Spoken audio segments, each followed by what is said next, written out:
नमस्कार दोस्तों, मैं हूं आपका दोस्त प्रवीण सर। आप सभी लोगों का स्वागत करता हूं टेट वाली क्लास में। जिस तरह से आप सभी लोग हमारे साथ जुड़े हुए हैं और जिस तरह से डेली जुड़ते हैं, बिल्कुल इसी तरह से जुड़ते रहिए।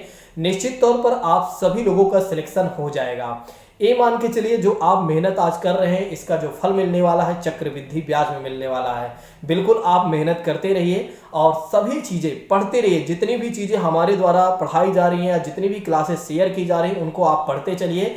और आप सभी लोगों की ही सिलेक्शन के लिए हमने क्या किया हुआ है, पर्यावरण की क्रांति बैच जारी कर दिया है, यानी कि लॉन्च कर दिया है, जो कि बिल्कुल फ्री ऑफ कॉस्ट यूट्यूब पर ही करवाई जाएगी। दोस्तों, आप ये मान के चलिए 5 से 7 क्लास में आपका पूरा एनवायरनमेंट बहुत अच्छे से कंप्लीट हो जाएगा। इसके बाद आपका एक भी क्वेश्चन गलत नहीं होगा, इस बात की मैं गारंटी देता हूं।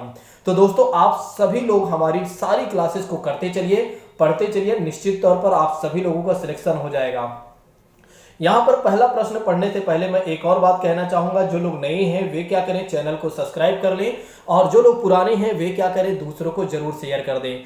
आइए इसी के साथ बात करते हैं आज के पहले प्रश्न के बारे में। दोस्तों, आइए बात करते हैं आज के पहले प्रश्न के बारे में। प्रश्न क्या है, प्राथमिक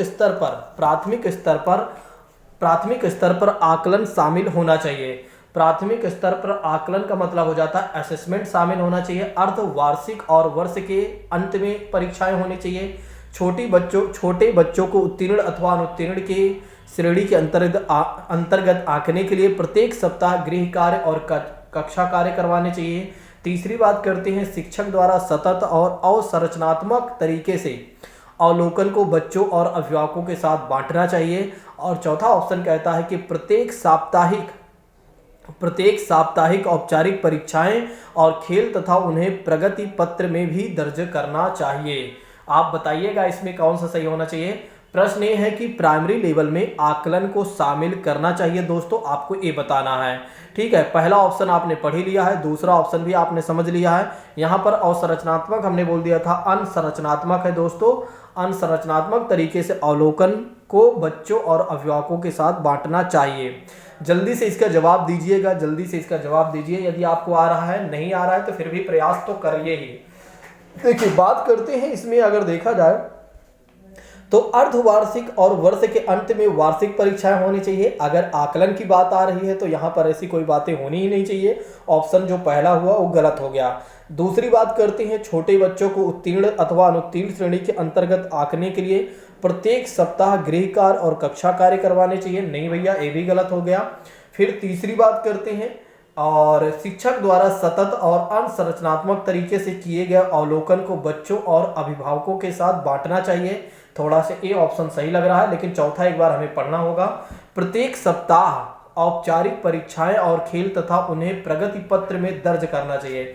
भैया, प्रगति पत्र में आप दर्ज नहीं कर सकते हैं, तो ऑप्शन नंबर अगर देखा जाए चौथा भी गलत हो गया। जब 4 ऑप्शन यहाँ पर गलत हो गया तो फिर तीसरा ऑप्शन हमारे लिए सही हो गया। दोस्तों, इस बात को ध्यान रखिएगा। यदि आप लोगों को मेरी बातें अच्छी लग रही हो या सारी चीज़ें अच्छे समझ में आ रही हो तो जल्दी से एक बार कमेंट करिए कि यस सर, सब कुछ क्लियर है। चलिए बात करते हैं, सहयोगात्मक अधिगम में पुराने एवं अधिक दक्ष विद्यार्थी छोटे एवं कम कुशल विद्यार्थी का आकलन करते हैं। देखिए, सहयोगात्मक अधिगम में पुराने और यानी कि ओल्ड एवं अधिक दक्ष मतलब कि जो ज्यादा दक्ष है, ज्यादा अच्छे विद्यार्थी हैं, छोटे एवं कम कुशल विद्यार्थी का आकलन करते हैं। कम कुशल विद्यार्थियों का आकलन करते हैं। समूहों में द्वंद्व, गहन प्रतियोगिता में उच्च उपलब्धि व स्वगरिमा और उच्च नैतिकता विकास। बड़ा ही अच्छा प्रश्न है। देखिए, सहयोगात्मक अधिगम में पुराने मतलब एक तरह सहयोगात्मक का मतलब हो जाता है कोऑपरेटिव लर्निंग की बात की जा रही है, जो ओल्ड चीजें हैं। और अधिक दक्ष मतलब जो काफी अच्छे हैं बच्चे, मतलब एक तरीके से विद्यार्थी जो काफी ठीक ठाक है। छोटे एवं कम कुशल विद्यार्थियों का आकलन हम किसमें करते हैं, आपको ये बताना है। समूहों में द्वंद्व, गहन प्रतियोगिता, उच्च उपलब्धि एवं स्वगरिमा, उच्च नैतिकता। अगर देखा जाए इसके ऑप्शन के बारे में तो समूहों में द्वंद्व की बात की जा रही है, बिल्कुल गलत माना जाएगा। गहन प्रतियोगिता की बात की जाएगी, इससे भी कोई मतलब नहीं है। और उच्च नैतिक स्तर की बात करते हैं, उच्च नैतिक विकास की बात करते हैं, तो इसका भी कोई मतलब नहीं है। यहाँ पर ऑप्शन नंबर जो तीसरा होता है दोस्तों, वो सही हो जाता है। आइए बात करते हैं इसी के साथ अगले प्रश्न के बारे में, जवाब दीजिएगा। प्राथमिक स्तर पर बच्चे को आकलन करने का सर्वश्रेष्ठ तरीका है। प्राथमिक स्तर पर बच्चे को आकलन करने का सबसे अच्छा तरीका है डैश का प्रयोग करना चाहिए। एक तो गृह कार्य, दूसरा योगात्मक कार्य, तीसरा पोर्टफोलियो और चौथा है आवधिक परीक्षाएं। जल्दी से जवाब दीजिएगा, जल्दी से जवाब दीजिएगा, जल्दी से इसका जवाब दीजिए दोस्तों कि प्राथमिक स्तर पर बच्चों को आकलन करने का सर्वश्रेष्ठ तरीका क्या होगा। आपको ये बताना है, गृह कार्य करने से, योगात्मक कार्य करने से, आवधिक परीक्षाएं करवाने से या पोर्टफोलियो के।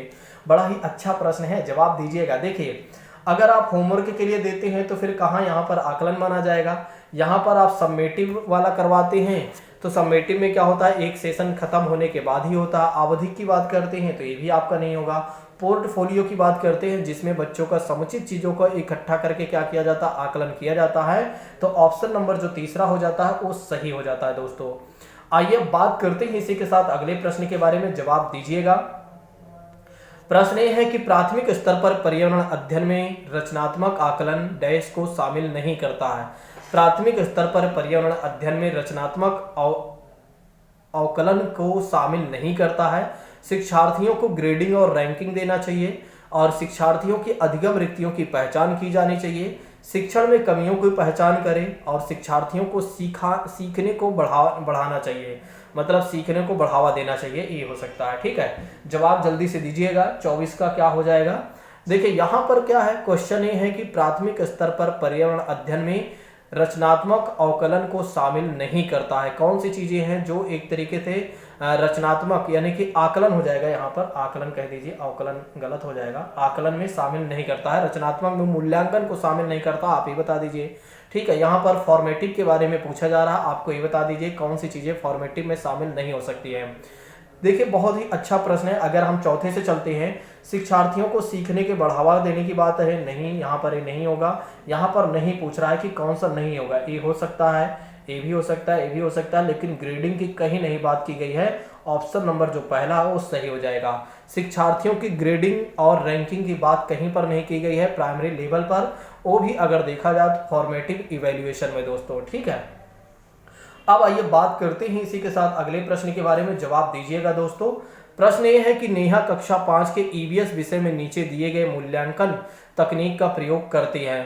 हस्त सिद्ध क्रियाकलापों का मूल्यांकन, गृह कार्य मूल्यांकन, परियोजना कार्य मूल्यांकन, मौखिक परीक्षा। जल्दी से इसका जवाब दीजिएगा, जल्दी से इसका जवाब दीजिएगा। नेहा कक्षा 5 के ईवीएस विषय में नीचे दिए गए मूल्यांकन तकनीक का प्रयोग करती है दोस्तों। ठीक है, इसका जवाब दीजिएगा दोस्तों। हस्तसिद्ध क्रियाकलापों का मूल्यांकन, गृह कार्य मूल्यांकन, परियोजना कार्य मूल्यांकन और मौखिक परीक्षा। आपको ये बताना है कि नेहा कक्षा 5 के ईवीएस में नीचे दिए गए मूल्यांकन तकनीक का प्रयोग करती है, मतलब कौन से मूल्यांकन तकनीक का प्रयोग करती है, आपको ये बताना है। चलिए जल्दी से इसका आंसर बता दीजिए। देखिए इसका जो आंसर हो जाएगा दोस्तों हो जाएगा, इसका जो आंसर हो जाएगा गृह कार्य हो जाएगा, यानी कि गृह कार्य मूल्यांकन हो जाएगा। नेहा कक्षा 5 के ईवीएस विषय में नीचे दिए गए मूल्यांकन तकनीक का प्रयोग करेगी। जब उससे क्या होगा, होमवर्क के लिए काम मिलेगा, तो होमवर्क को मिलेगा काम, तो वहां पर वो क्या करेगी, मूल्यांकन कर पाएगी दोस्तों। इस बात को ध्यान रखिएगा। आइए बात करते हैं, हमने लगता है गलत कर दिया, थोड़ा से हमें लगता है गलत हो गया है। यहाँ पर एक और चीज़ें शामिल होनी चाहिए, तो ऑप्शन आप देख लीजिए कौन सा इसमें युगल सही है। तो वैसे अगर देखा जाए तो मूल्यांकन दे सकते हैं, इसमें दूसरा सही हो जाएगा, इस बात को ध्यान रखिएगा, इसमें दूसरा सही हो जाएगा, ए और डी बिल्कुल सही हो जाएगा। यहाँ पर हमने गलत कर दिया है थोड़ा से, यहाँ पर क्या हस्तलिखित क्रियाकलापों का मूल्यांकन होगा और मौखिक परीक्षा के माध्यम से क्या होगा, उसका मूल्यांकन हो पाएगा। ठीक है, तो इस बात को ध्यान रखिएगा, पहला और डी सही हो जाएगा दोस्तों। हमने थोड़ा सा गलत कर दिया था, उसके लिए सॉरी दोस्तों। चलिए बात करते हैं इसी के साथ अगले प्रश्न के बारे में। निम्नलिखित में से कौन सा पर्यावरण की कक्षा में रूपात्मक आकलन का समुचित कार्य नहीं करता है या समुचित कार्य नहीं है, आपको ये बताना है। ठीक है, निम्नलिखित में से कौन सा रूपात्मक आकलन नहीं होना चाहिए, वैसे तो रचनात्मक होना चाहिए। चलिए देखते हैं एक बार, निम्नलिखित में से कौन सा पर्यावरण की कक्षा में रूपात्मक आकलन का समुचित कार्य नहीं है। पाठ में दी गई महत्वपूर्ण शब्दावली की परिभाषा की व्याख्या करना, दिए गए प्रयोगात्मक क्रियाकलापों को पूरा करना और अपने अवलोकन को दर्ज करना, दिए गए प्रयोगात्मक प्रारूप के चित्रांकन वाले आरेख बनाना और जल प्रदूषण की हानियों के बारे में चर्चा करना। बड़ा ही अच्छा प्रश्न है, लेकिन काफी कठिन प्रश्न है। देखिए यहाँ पर क्या कहा जा रहा है कि पर्यावरण की कक्षा में रूपात्मक आकलन का ही समुचित कार्य नहीं है, आपको ये बताना है। एक तो पहला ऑप्शन ये है कि पाठ में दी गई महत्वपूर्ण शब्दावली की परिभाषा की व्याख्या करना, और दूसरी बात करते हैं रूपात्मक आकलन के बारे में। यदि हम बात करते हैं तो यहाँ पर रचनात्मक मूल्यांकन होना चाहिए। रूपात्मक आकलन के बारे में तो हमने देखा नहीं दोस्तों, रचनात्मक मूल्यांकन के बारे में तो हमने देखा नहीं, रूपात्मक आकलन फिर भी चलो देख लेते हैं इसके बारे में। बाकी मैं कल इसको फिर से एक बार करवाऊंगा, इसको देखूंगा कि भाई ये क्या है। ठीक है, वैसे तो इसमें क्या है कि जल प्रदूषण की हानियों के बारे में चर्चा करना, ऐसा कहा गया है। ऑप्शन नंबर जो है डी इसमें गलत हो जाता है, यानी कि नहीं वाला पूछा गया है। ठीक है, एक बार चलो कोई नहीं, इस प्रश्न को मैं देखूंगा, उसके बाद कल मैं फिर से आपको इस प्रश्न को दिखाऊंगा और जवाब दूंगा। निम्नलिखित में से कौन से प्राथमिक स्तर पर पर्यावरण अध्ययन में आकलन के लिए उपकरण और तकनीकें हैं? आपको ये बताना है कि निम्नलिखित में से कौन से प्राथमिक स्तर पर पर्यावरण अध्ययन में आकलन के लिए उपकरण और तकनीकी है। एक तो है परियोजना कार्य, दूसरा क्षेत्र भ्रमण, और तीसरी बात करती हैं जर्नल लिखना, और चौथी बात करती हैं विचार मानचित्रण। जवाब दीजिएगा। अब इस प्रश्न का जवाब गलत मत करिएगा, क्योंकि ये तो काफ़ी ठीक ठाक है। हाँ, इसका जवाब तो आप आसानी से दे सकते हैं। निम्नलिखित में से प्राथमिक स्तर पर पर्यावरण अध्ययन के आकलन के लिए कौन सी तकनीक का आप इस्तेमाल करेंगे, आप ये बता दीजिए। बड़ा ही अच्छा प्रश्न है। देखिए अगर हम बात करते हैं इसके ऑप्शन नंबर सी की बात करते हैं तो ऑप्शन सी गलत हो गया और डी गलत हो गया दोस्तों। डी गलत हो गया बिल्कुल। यहाँ पर अगर देखा जाए तो डी गलत हो गया, सी गलत हो गया, तो इसका मतलब ये है कि यहाँ पर तीसरा सही हो जाएगा। 27 में तीसरा सही हो जाएगा, इस बात को ध्यान रखिएगा। प्राथमिक स्तर के लिए अगर हमें पर्यावरण के अध्ययन में आकलन करना है तो हमें एक तरीके से परियोजना कार्य और क्षेत्र भ्रमण विधि को अपनाना पड़ेगा। ठीक है, परियोजना विधि और क्षेत्र भ्रमण विधि को अपनाना पड़ेगा, इस बात को ध्यान रखिएगा। इसी के साथ हमें बात करना चाहिए अगले प्रश्न के बारे में, जो कि जवाब दीजिएगा अच्छे से। देखिए पर्यावरण अध्ययन के शिक्षण में उन प्रक्रिया पर आधारित कौशलों को बढ़ावा दिया जाना चाहिए जो पूछताछ आधारित प्रत्यक्ष अनुभवों के केंद्र बिंदु हैं, और निम्नलिखित में से कौन सा एक कौशल नहीं है? पूर्वानुमान, निर्धारण, निष्कर्ष निकालना और अवलोकन करना। आज मैं उन सभी छात्रों का नाम लेना चाहूँगा जो लोग हमारे साथ लगातार अभी जुड़ रहे हैं। जैसा कि बात करते हैं डिम्पल जी की बात करते हैं, प्रियंका जी की बात करते हैं, मोनिका जी की बात करते हैं, रितिका की बात करते हैं, रीना रानी जी की बात करते हैं, और पूजा सिंह जी के बारे में बात करते हैं, और पूजा हेमंत जी हैं वो भी जुड़ती हैं, लेकिन वे डेली नहीं जुड़ती हैं, वे बीच में आती हैं। तो और नेक्स्ट बात करते हैं, एक दो छात्र और जुड़ते हैं, जैसे द्रविड़ के कर की बात करते हैं तो वे भी जुड़ते हैं, और ऐसे ही हमारे पास 3-4 छात्र और जुड़ते हैं। उनका मैं नेम कल लूँगा, क्योंकि वे लोग डेली नहीं जुड़ते हैं, इसलिए उनका नेम मैं आज नहीं ले रहा हूँ। जो लोग आज जुड़ रहे हैं उनका कल नेम लिया जाएगा। ठीक है, क्योंकि वे लोग डेली जुड़ते हैं। जो लोग डेली जुड़ते हैं उनका नेम लेना चाहिए, क्योंकि वे लोग लगातार हमारे साथ जुड़े रहते हैं। तो इन सभी छात्रों का नेम हमने इसलिए लिया हुआ है कि वे लोग डेली जुड़ते हैं। बिल्कुल कल आपका भी नेम आएगा अगर आप डेली जुड़ते हैं। 2 दिन जो छात्र 2 दिन जुड़ेगा उसका नेम जरूर आएगा। ठीक है, चलिए बात करते हैं पर्यावरण अध्ययन के शिक्षण में उन प्रक्रियाओं पर आधारित कौशलों को बढ़ावा दिया जाना चाहिए जो पूछताछ आधारित प्रत्यक्ष अनुभवों के केंद्र बिंदु हैं। निम्नलिखित में से कौन सा इसमें कौशल नहीं है, आपको ये बताना है। पूर्वानुमान की बात करते हैं, निर्धारण करना, निष्कर्ष निकालना, अवलोकन करना। अच्छा, इस प्रश्न को थोड़ा सा मैं और समझा देता हूँ। देखिए पर्यावरण अध्ययन के शिक्षण में मतलब कि पर्यावरण के अध्ययन के शिक्षण मतलब टीचिंग में, पढ़ाने से उन प्रक्रिया पर आधारित कौशलों को बढ़ावा दिया जाना चाहिए। मतलब जो स्किल्स को उनको बढ़ावा दिया जाना चाहिए जो पूछताछ आधारित, पूछताछ का मतलब क्या हो जाता है, एक क्वेरी आधारित प्रत्यक्ष अनुभव, जो मतलब एक तरह डायरेक्ट अनुभव, मतलब उनको जो एक्सपीरियंस होता है उसके केंद्र बिंदु में है। इसमें ये बताना है कि कौन सी चीज़ें नहीं है, ठीक है, जो उसके केंद्र बिंदु में ना हो। ठीक है, तो जल्दी से बताइएगा इसका आंसर क्या हो जाएगा। देखिए अगर हम बात करते हैं पहले पूर्वानुमान की बात करते हैं तो बिल्कुल एक केंद्र बिंदु में होता है, क्योंकि अनुभव जो होता है पूर्वानुमान मतलब पहले के अनुमान को ही हम लगाकर क्या करते हैं, एक तरीके से चीज़ों को देखते हैं, यानी कि मूल्यांकन थोड़ा बहुत करने का प्रयास करते हैं। फिर दूसरी बात करते हैं निर्धारण करना, तो निर्धारण से भी यहाँ पर नहीं होगा, बल्कि निष्कर्ष निकालना, अवलोकन करना, ये चीज़ें हो जाता है। यानी कि ऑप्शन नंबर यहाँ पर क्या हो जाएगा, नहीं पूछा जा रहा है। तो यहाँ कौन सा कौशल नहीं माना जाएगा, तो निर्धारण करना नहीं माना जाएगा। इस बात को आपको ध्यान रखना है। तो पर्यावरण अध्ययन के शिक्षण में उन प्रक्रिया पर आधारित कौशलों को बढ़ावा दिया जाना चाहिए जो पूछताछ आधारित प्रत्यक्ष अनुभव के केंद्र बिंदु हैं, और निम्नलिखित में से कौन सा ऐसा कौशल नहीं है। आज के जो क्वेश्चन है काफ़ी कठिन है। देखिए, मैं कठिन प्रश्नों को भी आपके समक्ष इसलिए रख रहा हूँ ताकि आप पढ़ते भी चलें अच्छे से, और एक आध दो क्वेश्चन कई बार क्या होता है, अगर कठिन मिलता रहेगा तो आपकी आदतें बनी रहेंगी, आपकी आदतें पड़ी रहेंगी। नहीं तो अगर आपको ऐसे क्वेश्चन आएगा, शैशवावस्था का कार्यकाल कितना होता है, बाल्यावस्था का कार्यकाल कितना होता है, ऐसे क्वेश्चन को तो सॉल्व करने में आपको दिक्कत नहीं होगी, लेकिन क्या होगा कि फिर आगे चलकर आपके लिए प्रॉब्लम ये हो जाएंगे कि आपकी आदतें खत्म हो गई हैं। और जब किसी चीज़ की आदतें खत्म हो जाती हैं, जैसे कठिन प्रश्न पढ़ने की आदतें अगर खत्म हो गई तो आगे चलकर आपको समस्याएं बढ़ सकती हैं। इसीलिए मैं सभी छात्रों से यही कहना चाहूँगा कि कोई भी छात्र छोड़कर बीच से ना जाए, वो पहले पूरी क्लास को देखे। इससे क्या होगा कि उसे बहुत कुछ जानने को मिलेगा, और इससे उसे ये लगेगा कि मुझे एक बार आकलन वाले चैप्टर सतत और मूल्यांकन वाले चैप्टर को और अच्छे से पढ़ना चाहिए। ठीक है, चलिए बात करते हैं प्राथमिक स्तर पर पर्यावरण अध्ययन के आकलन में निम्नलिखित में से कौन सा एक संकेतक उपयुक्त नहीं है। प्राथमिक स्तर पर पर्यावरण अध्ययन के आकलन में कौन सा एक अच्छा उपयुक्त संकेतक नहीं है। आज जितने भी प्रश्न पूछे गए हैं वे नहीं वाले ज़्यादा हैं। ठीक है, तो पहला ऑप्शन कहता है स्मरण रखना, दूसरा ऑप्शन कहता है प्रश्न पूछना, तीसरी बात करते हैं न्याय और समानता के प्रति चिंता और सहयोग करना। बड़ा ही अच्छा प्रश्न है। देखिए, प्राथमिक स्तर पर प्राइमरी लेवल पर क्या है कि अध्ययन के आकलन में निम्नलिखित में से कौन सा एक संकेतक उपयुक्त नहीं माना जाएगा। ठीक है, आपको ये बताना है कि आकलन में कौन सी चीज़ें नहीं आएंगे, असेसमेंट में कौन सी चीज़ें नहीं आएंगे, आपको ये बताना है। देखिए, अगर देखा जाए तो असेसमेंट में अगर देखा जाए सहयोग की भावना आती है, न्याय और समानता के प्रति चिंता भी रहती है, और प्रश्न पूछने की भी बात आती है, क्योंकि आकलन जो होता है डे बाय डे कहीं ना कहीं होता है। स्मरण रखना की कोई बात नहीं आती है आकलन में, यानी कि याद करने की क्षमता को कोई बात नहीं आती है। तो ऑप्शन नंबर यहाँ पर पहला जो होता है वो सही हो जाता है। अब बात करते हैं इसी के साथ अगले प्रश्न के बारे में, जवाब दीजिएगा दोस्तों।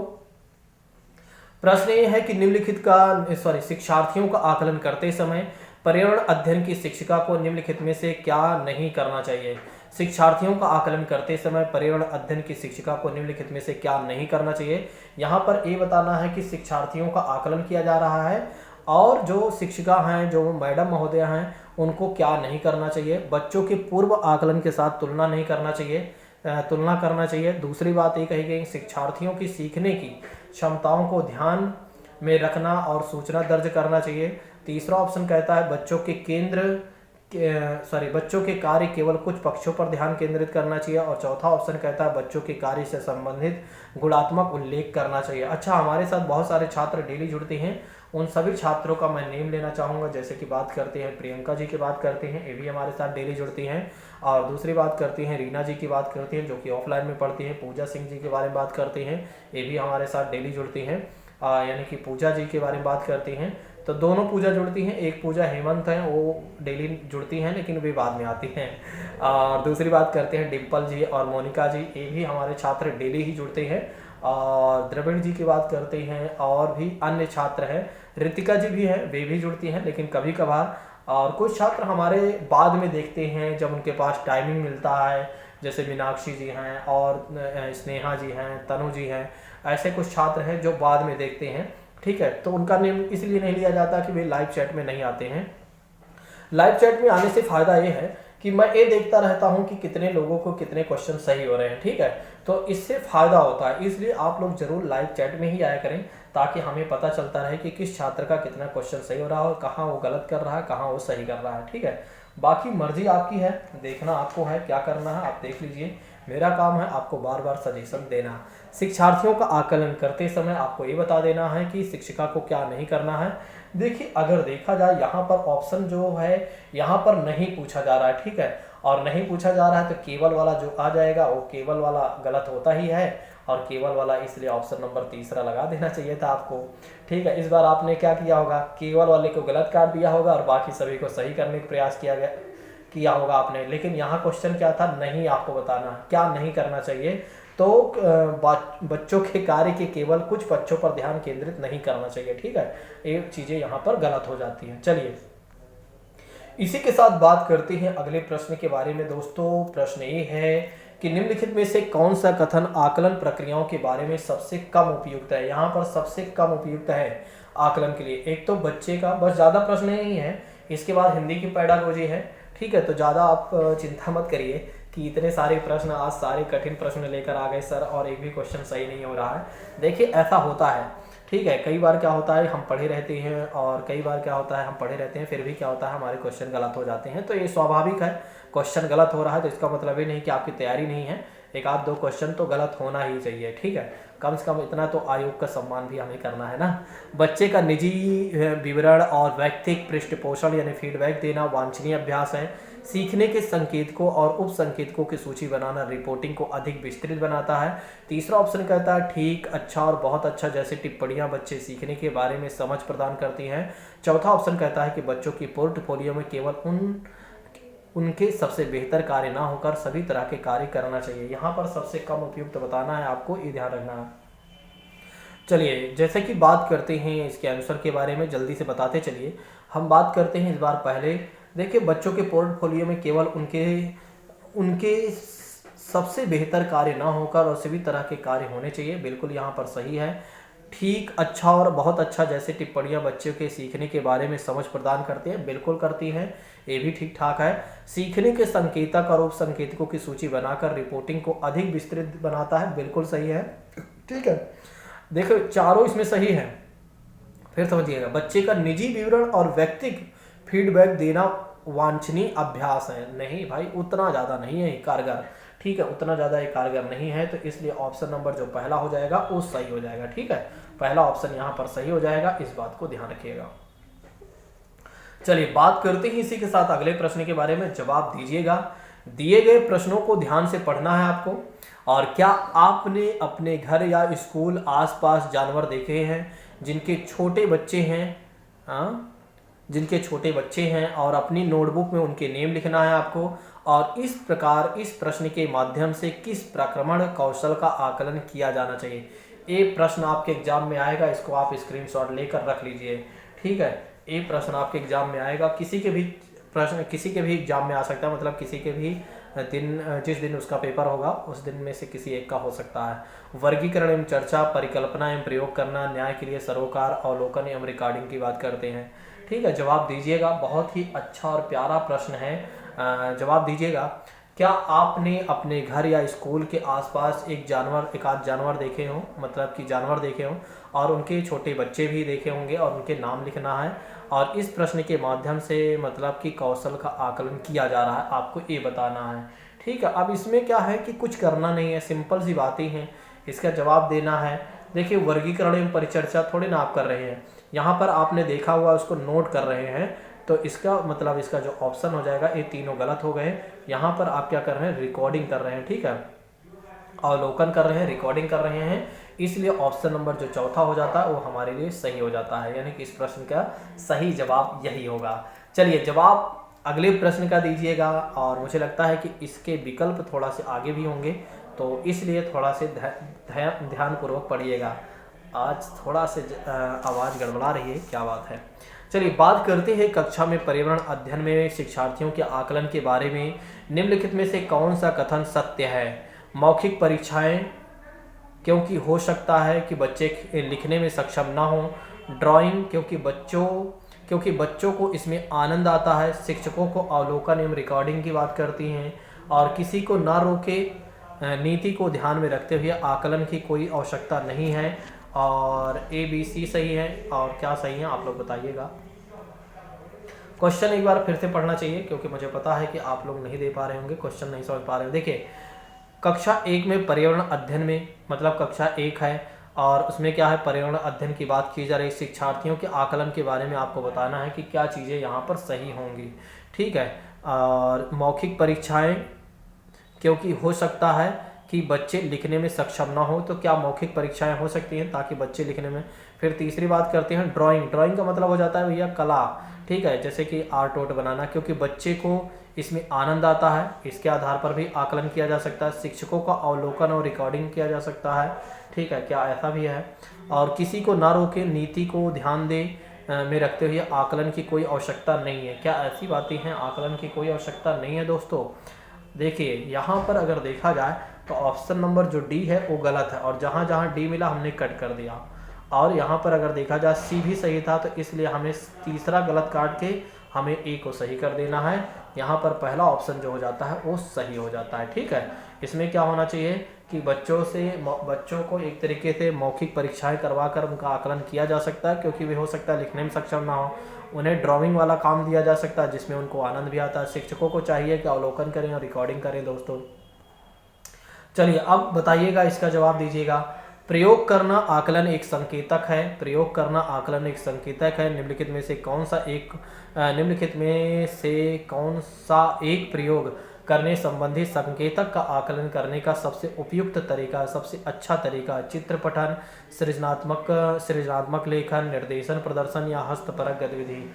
बड़ा ही प्यारा प्रश्न है, जवाब दीजिएगा। प्रयोग करना आकलन का एक संकेतक है।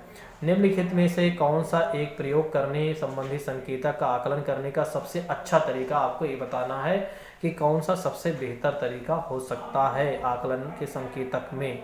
चित्र पठन, चारों सही हैं, लेकिन आपको बताना ये है कि कौन सा अच्छा हो सकता है, आपको ये बताना है। जवाब दीजिएगा। देखिए जो लोग हमारे यहाँ ऑफलाइन पढ़ रहे हैं वे डेली आएँ, अभी वे क्लासेज ना बंद करें, क्योंकि देखिए इस तरह के प्रश्न आ रहे हैं। अब क्या है कि वे डेली आते रहेंगे तो ऐसी चीज़ों को मैं एक बार पढ़ा दूंगा। और जो लोग हमारे यहाँ ऑफलाइन पढ़ रहे हैं या ऑनलाइन पढ़ रहे हैं या जो हमारे यूट्यूब चैनल से छात्र पढ़ रहे हैं, वे भी चिंता ना करें, ऐसे टॉपिक्स को मैं ढूंढ कर एक बार करवा दूंगा ताकि आपको कहीं से कहीं तक प्रॉब्लम ना हो।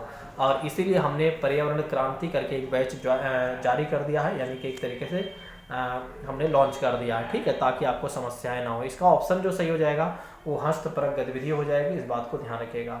बात करना चाहिए हमें अगले प्रश्न के बारे में, जवाब दीजिएगा। अरे भाई आज तो मतलब कि पर्यावरण में ही काफ़ी क्वेश्चन मतलब समय हो गया। हाँ कोई बात नहीं, ठीक है कोई बात नहीं है। इसके बाद हिंदी की भी पेडागोजी को हम करेंगे थोड़ा सा, अभी ज़्यादा समय हुआ नहीं, 30 मिनट 25 मिनट 26 मिनट तो कुछ होता ही नहीं है। 25 मिनट तो यूँ ही निकल जाते हैं, पता ही नहीं चल पाता। देखिए निम्नलिखित प्रश्नों को पढ़ना है, हम पढ़ लिए। और मैंने क्रियाकलाप की योजना कितनी अच्छी बनाई है, मैंने योजना का अनुसरण कितना अच्छा किया है, मेरी शक्ति क्या थी, मुझे सचमुच कठिन क्या लगा। ऊपर दिए गए 4 प्रकार के प्रश्नों से उत्तर को बताना है आपको, क्या सही होगा। बच्चे और शिक्षकों को दोनों का स्वशासन आकलन और शिक्षक द्वारा समग्र आकलन किया जा रहा है, बच्चों का स्व आकलन किया जा रहा है। और यहाँ पर अगर देखा जाए, एक मिनट, पत्तियाँ शिक्षक ने समूह को सही ए माना है, बी को गलत माना है। ठीक है, यहाँ पर एक बार फिर से मुझे क्वेश्चन को पढ़ना चाहिए। देखिए यहाँ पर क्या है कि आपको ये बताना है कि प्रश्नों में ये कहा गया है कि मैंने क्रियाकलाप की योजना बनाई थी। ठीक है, अच्छी बनाई है। मैंने योजना का अनुसरण कितना अच्छा किया है, मेरी शक्ति क्या थी, मुझे सचमुच। इसमें 4 प्रकार के प्रश्नों के उत्तरों में से कौन सा होगा, आपको ये बताना है। ठीक है, इसमें आपको ये बताना है कि कौन सी चीज़ें सही होनी चाहिए। एक तो बात ये है कि बच्चों और शिक्षकों को दोनों का स्वशासन और शिक्षकों द्वारा समग्र आकलन किया जाता है। बच्चों का स्व आकलन और शिक्षकों का स्व आकलन, क्या ऐसी बातें हैं, जल्दी से बताइएगा। देखिए यहाँ पर अगर देखा जाए मुझे लगता है यहाँ पर ए है स्व आकलन। ये क्या क्वेश्चन गलत आ गया यार, क्वेश्चन गलत आ गया है। चलिए कोई नहीं, इसका जो आंसर सही हो रहा है वो चौथा सही हो रहा है, शिक्षकों का स्व आकलन। ठीक है, बिल्कुल शिक्षकों का स्व आकलन का मतलब ये हो गया कि यहाँ पर क्या है, मैंने योजना बनाई, शिक्षक योजना बनाई है अच्छी, और उसने अनुसरण भी किया हुआ, मेरी शक्ति क्या थी और उसे सचमुच कठिन क्या लगा। वैसे तो ये शिक्षक और बच्चों दोनों होना चाहिए। ठीक है, शिक्षक और बच्चों दोनों का होना चाहिए एक तरीके से। ठीक है, ऑप्शन नंबर 3 और 4 सही होना चाहिए मेरे हिसाब से, बाकी इसको देखना पड़ेगा बाद में। ठीक है, मुझे लगता हो सकता है इसका क्वेश्चन ही पूरा सही ना हो। ठीक है, चलिए अब बात करते हैं अगले प्रश्न के बारे में। प्रश्न ये है कि 35 नंबर क्वेश्चन है, बताइएगा निम्नलिखित कथनों में से कौन सा कथन अधिगम और आकलन के प्रति शिक्षक दृष्टिकोण को प्रतिबिंब करता है। ठीक है, मुझे लगता है कि आप इसमें का छोड़ ही देते हैं। चलिए ये वाला प्रश्न भी छोड़ दीजिए, क्योंकि ये भी प्रश्न बिना फालतू वाला है, छोड़ दीजिए। चलिए अब बात करते हैं इसके साथ अगले प्रश्न के बारे में। चलिए बताइएगा, प्रश्न का जवाब दीजिएगा। समूह कार्य में पर्यावरण अध्ययन कर रहे हैं बच्चों की सामाजिक व्यक्तिगत विशेषताओं के आकलन के लिए निम्नलिखित में से कौन सा उपकरण सर्वाधिक उपयुक्त होगा। समूह कार्य से पर्यावरण अध्ययन कर रहे बच्चों की सामाजिक व्यक्तिगत विशेषताओं के आकलन के लिए निम्नलिखित में से कौन सा उपकरण सर्वाधिक उपयुक्त होगा। दत्त कार्य, कागज पेंसिल परीक्षण और मौखिक प्रश्न और निर्धारण मापनी। आपको ये बताना है कि इसका क्या सही हो जाएगा। समूह कार्य से पर्यावरण अध्ययन कर रहे हैं मतलब एक समूह मतलब एक ग्रुप में क्या हो रहा है, पर्यावरण अध्ययन कर रहे हैं बच्चों की सामाजिक व्यक्तिगत विशेषताओं के आकलन में कौन सा उपकरण सबसे अच्छा होगा। ठीक है, तो अगर देखा जाए तो इसका जो आंसर आप अपनाएंगे वो हो जाएगा तीसरा, मौखिक प्रश्न। इस बात को ध्यान रखिएगा। चलिए अब आइए बात करते हैं अगले प्रश्न के बारे में, जवाब दीजिएगा। अब जो है प्रश्न आप समझ लीजिए हिंदी से है, तो अब बिल्कुल भी आप टेंशन मत लीजिए, अब इनका आप सही जवाब दे लेंगे। ठीक है, थोड़ा से देखिए कई बार क्या होता है कि उस चैप्टर छूट जाता है तो मुझे लगता है कि उसे एक बार करवा देना चाहिए। इसके अलग से मैं मूल्यांकन का एक अलग टॉपिक पूरा करवा दूंगा, एक लाइन बाय लाइन करवा दूंगा, ताकि मूल्यांकन से आपके प्रश्न गलत ना हो। ठीक है, यूट्यूब पर ही करवा दूंगा। ठीक है, आप बिल्कुल भी चिंता मत करिए। ठीक है, ताकि आपको किसी भी प्रकार की कोई समस्या ना हो। तो मूल्यांकन का मैं एक अलग टॉपिक लेकर आऊँगा और बहुत जल्दी साझा कर दूंगा। ठीक है, 1-2 दिन मान के चलिए। भाषा शिक्षण में पाठ्य पुस्तक अनावश्यक है, एकमात्र साधन है, साध्य और साधन है। जल्दी से जवाब दीजिएगा, इसका क्या आंसर हो जाएगा। अब थोड़ा सा जवाब देने में अच्छा लगेगा। भाषा शिक्षण में यानी कि भाषा को पढ़ाने में पाठ्य पुस्तक क्या माना जाएगा, अनावश्यक माना जाएगा, एकमात्र साधन माना जाएगा या साध्य माना जाएगा। देखिए ये अनावश्यक कैसे हो सकता है, एकमात्र साधन कैसे हो सकता है, साध्य कैसे हो सकता है, तो साधन ही माना जाएगा। ऑप्शन नंबर जो डी होता है वो सही हो जाता है। चलिए अब बताइएगा, पाठ में दिए गए चित्रों का क्या उद्देश्य होता है। चित्र अमूर्त संकल्पनाओं को समझने में सहायता करते हैं। चित्रों से पाठ्य पुस्तक आकर्षक बनती है। चित्र पाठ की शोभा बढ़ाते हैं और पाठ्य पुस्तकों में चित्र देने का प्रचलन है। पाठ में दिए गए चित्रों का क्या उद्देश्य होता है, आपको ये बताना है कि आखिर इसका उद्देश्य क्या होता है दोस्तों, क्यों एक तरीके से पाठ्य पुस्तक में चित्र दिए गए होते हैं। बड़ा ही अच्छा प्रश्न है। अब इसका जवाब गलत नहीं होना चाहिए, ये तो आपके कॉमन सेंस पर ही आ जाएगा, कॉमन सेंस के ही आधार पर आपको बता देना चाहिए, बाकी मर्जी आपकी है। चलिए देखिए, अगर हम बात करते हैं इसके आंसर के बारे में, एक तो पाठ्य पुस्तक को चित्र देने का प्रचलन है, ऐसा नहीं है, अगर होता तो सभी में आते हैं। चित्र जो है पाठ की शोभा बढ़ाते हैं, ऐसा क्या बात है भाई। चित्रों के पाठ्य पुस्तक को आकर्षक बनाती है, ऐसी भी बातें नहीं है, बल्कि चित्र जो होती है अमूर्त संकल्पनाओं को समझने में सहायता करती है। जैसे भाई हम किसी चीज़ को नहीं देखे हुए हैं, अब उसमें क्या है कि चित्र अगर बना रहता है तो हम आराम से उसको समझ जाते हैं। आज तक हमने नहीं देखा हुआ है कि 1857 की क्रांति, एक तरीके से चलिए 1857 की क्रांति के बारे में बात कर लेते हैं, किस तरह के क्या चीज़ें थी, तो उसमें कुछ चित्र बना दिया जाएंगे तो हमें पता चल जाएगा कि आखिर अच्छा किस लिए ऐसा हुआ है। ठीक है, या पेड़ पौधे पशु पक्षी किसी भी चीज़ के चित्र बनाते हैं तो इससे समझ में आता है। जैसे हम देखें शेर की बात करते हैं तो शेर बच्चे नहीं देखे होते हैं, ठीक है, प्रत्यक्ष रूप से। वैसे तो हम भी आज तक प्रत्यक्ष रूप से नहीं देखे हैं, ठीक है, तो आज तक मैंने भी जहाँ तक है कि मैंने नहीं देखा हुआ है प्रत्यक्ष रूप से। वैसे तो टीवी वीवी में तो कई बार देखे हैं भाई, हाँ, तो हमने नहीं देखा हुआ है। और जिन लोगों ने देखा हुआ है कमेंट करके हमें बताएं कि हाँ सर हमने देखा हुआ है। जो प्रत्यक्ष देखे हुए बिल्कुल डायरेक्ट, जैसे कि चिड़ियाघर वगैरह जाकर देखे हों, वही बताएंगे, कोई भी झूठ नहीं बोलेगा, ईमानदारी से बिल्कुल कि यस सर हमने देखा हुआ है, बिल्कुल तुरंत बता दें। चलिए बात करते हैं प्राथमिक स्तर पर भाषा की पाठ्य पुस्तकों में किस तरह की रचनाओं को स्थान दिया जाना चाहिए। प्राइमरी लेवल पर भाषा की पाठ्य पुस्तकों में किस तरह की रचनाओं का स्थान देना चाहिए दोस्तों। केवल कहानियाँ और कविताएं होनी चाहिए, विदेशी साहित्य की रचनाएं होनी चाहिए, ऐसी रचनाएं जो बच्चों के परिवेश से जुड़ी हों और जिनमें भाषा की अलग अलग छटाएं हों और जो प्रत्यक्ष रूप से मूल्यों पर आधारित हो। आज के जो प्रश्न हैं काफ़ी कठिन है, लेकिन हाँ ये जो प्रश्न मैं इसलिए लेकर आया हूँ कठिन, ताकि थोड़ा से जो एक आध दो चीज़ें इधर उधर बच रही हैं वो आप उसको कवर कर ही लें। ठीक है, मैं ये चाह रहा हूँ, इसलिए आपके समक्ष हमने क्या किया हुआ है, थोड़ा से कठिन प्रश्न शामिल किया हुआ है आज के लिए। देखिए जैसे केवल कहानियाँ और कविताएं होनी चाहिए, यहाँ पर गलत हो जाएगा। विदेशी साहित्य के लिए ये भी गलत हो जाएगा, प्रत्यक्ष रूप से ये भी गलत हो जाएगा भैया। बस ये वाला ऑप्शन नंबर जो तीसरा हो जाता है वो सही हो जाता है, इस बात को ध्यान रखिएगा। भाषा की पाठ्य पुस्तक का निर्माण करते समय सबसे कम महत्वपूर्ण बिंदु कौन सा होगा? भाषा की विभिन्न छटाएं होनी चाहिए और अभ्यासों में वैविध्य होना चाहिए, पाठों की संख्या, विषय वस्तु में वैविध्य, आपको ये बताना है। जो जल्दी से जवाब दीजिएगा, ठीक है। कि भाषा की पाठ्य पुस्तक का निर्माण करते समय सबसे कम महत्वपूर्ण बिंदु कौन सा? आज के हर एक प्रश्न कठिन है। आज ऐसा लग रहा होगा कि यार हमने तो कुछ पढ़ा ही नहीं है, क्या पढ़ाए हैं प्रवीण सर। बातें ये हैं कि कई बार क्या होता है, कुछ चीज़ें होती हैं जो आपको परेशान कर सकती हैं। मैं इसलिए आपको दिखा रहा हूँ ताकि मैं जब दोबारा इन सब सारे चैप्टर को मैं लेकर आऊँ, ठीक है। इन सब सारे चैप्टर को एक बार जब मैं आपको पढ़ाऊँ तो आपको ये ना लगे कि ये क्या पढ़ा रहे हैं, बिना फालतू चीज़ें पढ़ाए जा रहे हैं। यहाँ तो हमें आगमन विधि निगमन विधि ही पढ़ाना चाहिए था इनको। हाँ, पता नहीं क्यों बार बार ये सब बता रहे हैं, हमें संश्लेषण विश्लेषण विधि ही पढ़ाना चाहिए।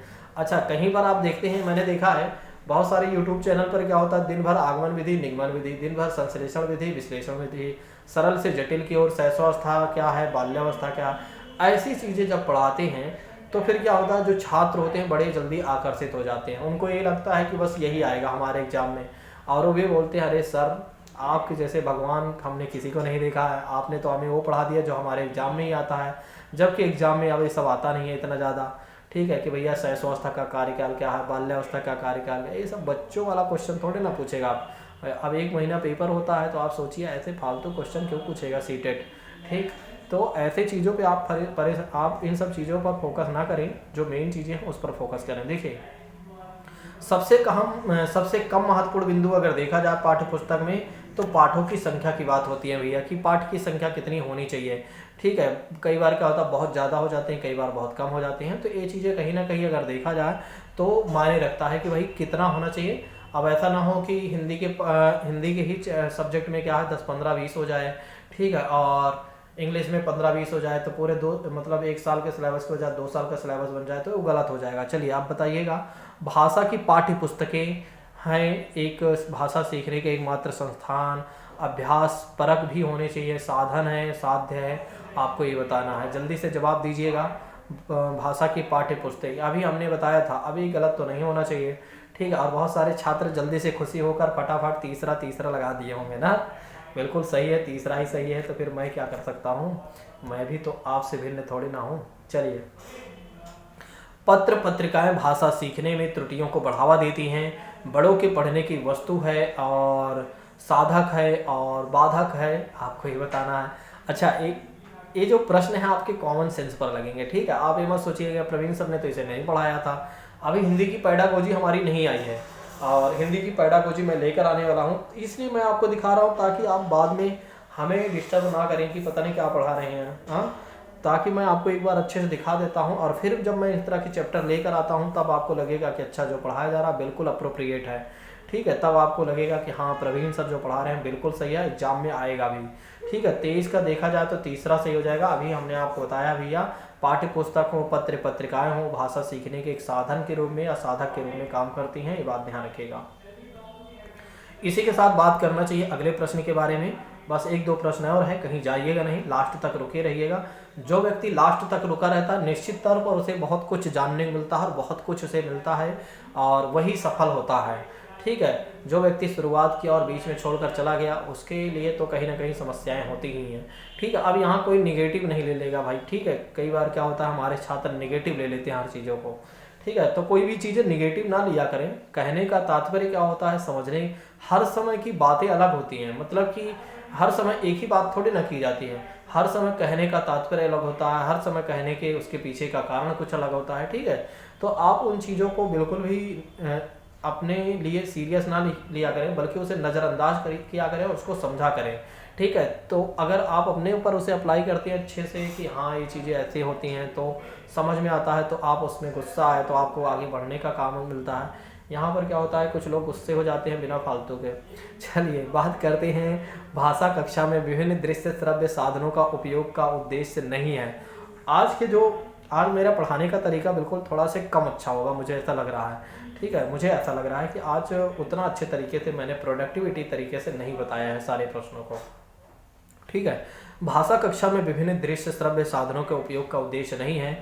आधुनिक तकनीक को कक्षा में लाना, सभी प्रकार के बच्चों की आवश्यकताओं को ध्यान में रखना, सीखने सिखाने की प्रक्रिया को रुचिकर बनाना, विद्यालय प्रमुख के निर्देशों का पालन करना, ठीक है, जल्दी से जवाब दीजिएगा। भाषा कक्षा में विभिन्न दृश्य और श्रव्य साधनों का उपयोग का उद्देश्य नहीं है। यहाँ पर ये बताना है कि कौन सी चीज़ें उसके उद्देश्य में नहीं आएगा, मतलब जो देखने और सुनने दोनों का एक तरीके से शिक्षण सहायक सामग्री का इस्तेमाल करते हैं, आपको ए बताना है। ठीक है, चलिए जवाब दीजिएगा क्या हो जाएगा। देखिए, आधुनिक शिक्षा आधुनिक तकनीकी को कक्षा में लाना, बिल्कुल। अगर हम ऑडियोज वीडियोज वाली क्लासेस लेकर आते हैं तो इससे क्या होगा, मॉडर्न तकनीकी आएगा और मॉडर्न तकनीक मॉडर्न क्लास बनेंगे। सभी प्रकार के बच्चों की आवश्यकताओं को ध्यान में रखा जा सकता है, बिल्कुल सही है। ठीक है, सीखने सिखाने की प्रक्रिया को रुचिकर बनाने के लिए हम शिक्षण सहायक सामग्री का इस्तेमाल करते हैं। और यहाँ पर लेकिन प्रमुख विद्यालय प्रमुख के निर्देशों का पालन करना है, नहीं ऐसी बातें नहीं है भैया। ऑप्शन नंबर जो डी हो जाता है वो गलत हो जाता है, चौथा गलत है। चलिए इसी के साथ बात करना चाहिए अगले प्रश्न के बारे में, कहीं जाइए नहीं, 2-4 प्रश्न और हैं। पाठ्य पुस्तकों की भाषा बच्चों के घर व समुदाय की भाषा से मिलती जुलती होनी चाहिए, पहला ऑप्शन कहता है। फिर दूसरा ऑप्शन ये है कि तत्सम प्रधान होने चाहिए। पाठ्य पुस्तक की भाषा की बात करते हैं। फिर से एक बार क्वेश्चन मुझे पढ़ना चाहिए, थोड़ा बीच में कोई आ गया था तो मुझे रुकना पड़ गया था, आप लोगों को नहीं पता चला होगा। चलिए, पाठ्य पुस्तक की भाषा की बात करते हैं, बच्चों के घर व समुदाय की भाषा से मिलती जुलती होनी चाहिए, तत्सम प्रधान होने चाहिए, तद्भव प्रधान होने चाहिए, अधिक कठिन शब्दों से युक्त होने चाहिए, आपको ये बताना है। जल्दी से जवाब दीजिएगा कि इसका आंसर क्या हो जाएगा दोस्तों। देखिए, पाठ्य पुस्तक की भाषा की बात करते हैं, बच्चों के घर व समुदाय से मिलती जुलती होनी चाहिए दोस्तों, इस बात को ध्यान रखिएगा। ऑप्शन जो पहला होता है वो सही हो जाता है। चलिए, आज के 1-2 प्रश्न और हैं, उनको भी देख लेते हैं। बस एक ही प्रश्न देखेंगे, समय ज़्यादा हो गया है। ठीक है, समय ज़्यादा हो गया है, बाकी कल देख लेंगे। चलिए एक प्रश्न देख लेते हैं। हिंदी प्रयोग के विविध रूपों को जानने के लिए सर्वाधिक उपयोगी साधन हो सकता है बाल साहित्य का विविध उपयोग करना, शिक्षण की विधियों का संपूर्ण ज्ञान, और सुंदर ढंग से छपी पुस्तकें और उच्च स्तरीय लेखन सामग्री। जल्दी से जवाब दीजिएगा 26 का। ठीक है, और हिंदी प्रयोग के विविध रूपों को जानने के लिए सर्वाधिक उपयोगी साधन हो सकता है, आपको ये बताना है। तो बाल साहित्य का उपयोग, यहाँ पर पहला ऑप्शन सही हो जाएगा। तो दोस्तों, यदि आप लोगों को क्लास बेहतर लगी हो, वैसे पढ़ाया मन से ही हूँ, ऐसा मत सोचिएगा।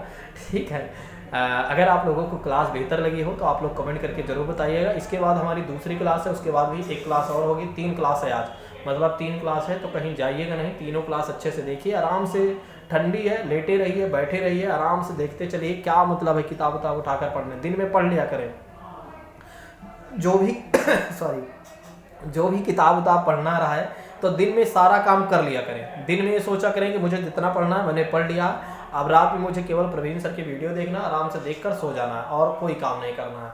ठीक है, इस तरह के नियम बना लीजिए, अच्छा रहेगा, फालतू टेंशनबाजी भी नहीं होगी, किताब उठाने की जरूरत नहीं होगी, ठंडी नहीं लगेगी, बस आराम से शांतिपूर्वक आप पढ़ लेंगे। दिन में ऐसा रूल बना लीजिए कि मुझे जो भी पढ़ना, अपने नोट्स पढ़ना, ये पढ़ना, वो पढ़ना, जो भी पढ़ना है एक बार नियम बना लीजिए। दिन भर में मुझे वो सारे काम कर लेना है और रात में कुछ नहीं करना, बस आराम से अपना खाना पीना खा पी के आराम से लेट कर पढ़ना है और कुछ नहीं करना है। ठीक है, और वीडियोस देखना है, बस समय पर देखकर सो जाना है, बस इतना ही करना है। Thank you so much. यदि आप लोगों को मेरा सुझाव अच्छा लगा हो तो एक बार कमेंट करके बताइएगा। ठीक, बाकी देखते हैं अगली क्लास में। थैंक यू सो मच, जय हिंद दोस्तों।